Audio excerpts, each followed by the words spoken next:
రాజస్థానీ పద్ధతిలో పాక్ఫెరా జరిపించాలంటమ్మా. పాక్ఫెరా అంటే? పాక్ఫెరా అనేది నార్త్ సైడ్ ఫాలో అయ్యే సంప్రదాయమంట.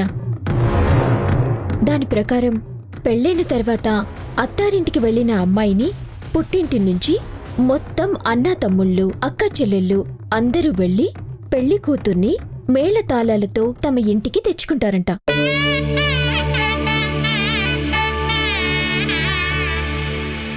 ఆడపిల్ల లక్ష్మీ స్వరూపం కాబట్టి తను తిరిగి పుట్టింటికి రావటంతో తమ పుట్టిల్లు కూడా లక్ష్మీ కళతో సౌభాగ్యంగా ఉంటుందని నమ్ముతారంట.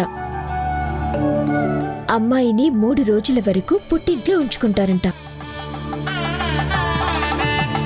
ఆ తర్వాత అల్లుడు తన వాళ్లతో కలిసొచ్చి అమ్మాయిని తన ఇంటికి తీసుకువెళ్తాడు. అలా తీసుకెళ్లే ముందు అల్లుడికి అమ్మాయి పుట్టింటి వాళ్ళు సకల మర్యాదలు చేసి భోజనాలు పెట్టి తర్వాత చాలా విలువైన బహుమతులు ఇస్తారంటమ్మా.